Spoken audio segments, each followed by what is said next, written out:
کلمتان خفیفتان علی اللسان ثقیلتان فی المیزان حبیبتان الی الرحمن سبحان اللہ و بحمدہ سبحان اللہ العظیم۔ حدیث مبارکہ کی روح سے دو کلمے رب رحمان کو بہت پسند ہیں اور قیامت کے دن ترازو اعمال میں وزن کریں گے، اور زبان پہ بولنے بہت آسان ہے۔ یہ تسبیح ہے۔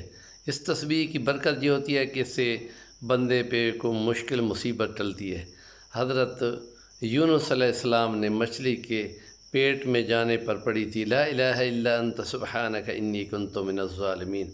اللہ فرماتا ہے لولا کان من المسبحین للبث فی بطنہ الی یوم یبعثون، قیامت تک وہی اس کی قبر ہوتی۔ تسبیحیں زیادہ پڑھیں، اللہ پاک ہماری مشکلات پاکستان کی آسان فرمائے، آمین یا رب العالمین۔